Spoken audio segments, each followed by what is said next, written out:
I didn't see you there. My name's Cassandra Collins, and you might remember me from educational videos that only my teacher would watch.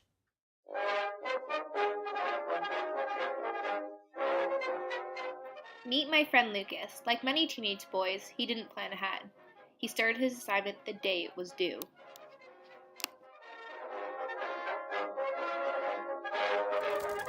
Almost done. Oh, no. Whoa. Pause! Did you guys see that? Clearly, procrastination isn't Lucas's only problem. That much caffeine won't just affect your heart, but will send you running to the bathroom. Let's rewind.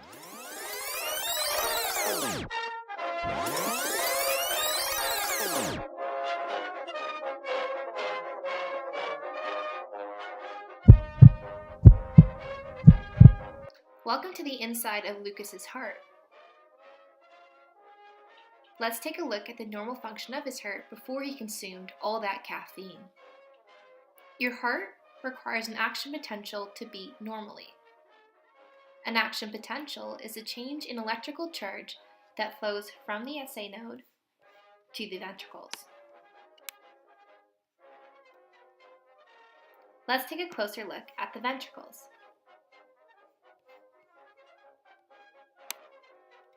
The action potential continues through the ventricles to cause contraction thanks to these key players: the sodium channel, the calcium channel, the sodium-calcium exchanger, the potassium channel, and chloride channel. The voltage-gated sodium channels allow for a large influx of sodium, raising the membrane potential, beginning the process of depolarization.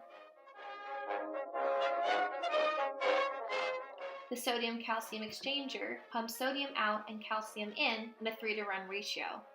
This lowers the membrane potential.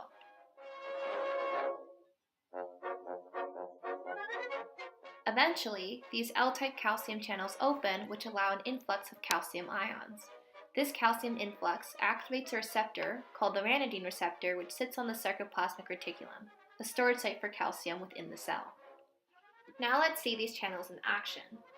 The purple sodium ions flow through the sodium channel. Then we see the orange calcium ions flowing through the L-type calcium channel.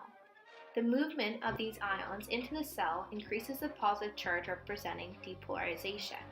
Once the calcium ions are within the cell, they bind to the ranitidine receptors located on the sarcoplasmic reticulum.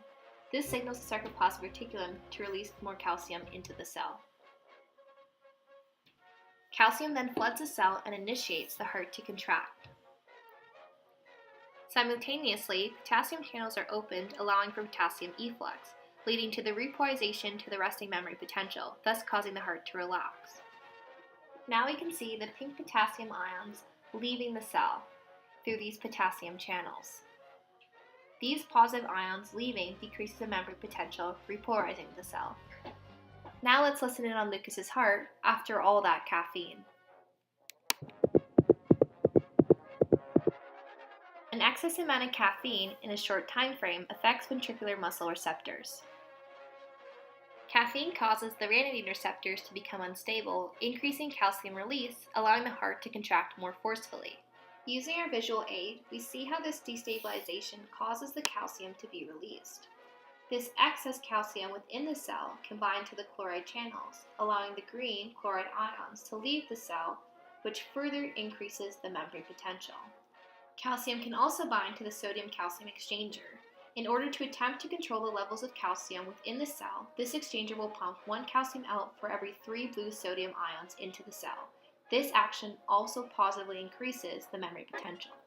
Both of these actions can cause an inappropriate depolarization. This can lead to arrhythmias. The recommended daily limit for caffeine intake is 2.5 milligrams per kilogram of body weight for teenagers.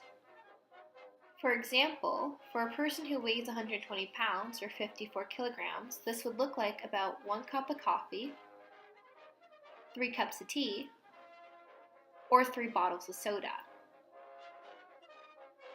Overall, excess caffeine causes altered function of the various channels, leading to spontaneous depolarizations of the ventricles, causing irregular heartbeats, which may lead to an arrhythmia. Remember to be aware of how much caffeine you're consuming in a day. This will help to keep your heart healthy.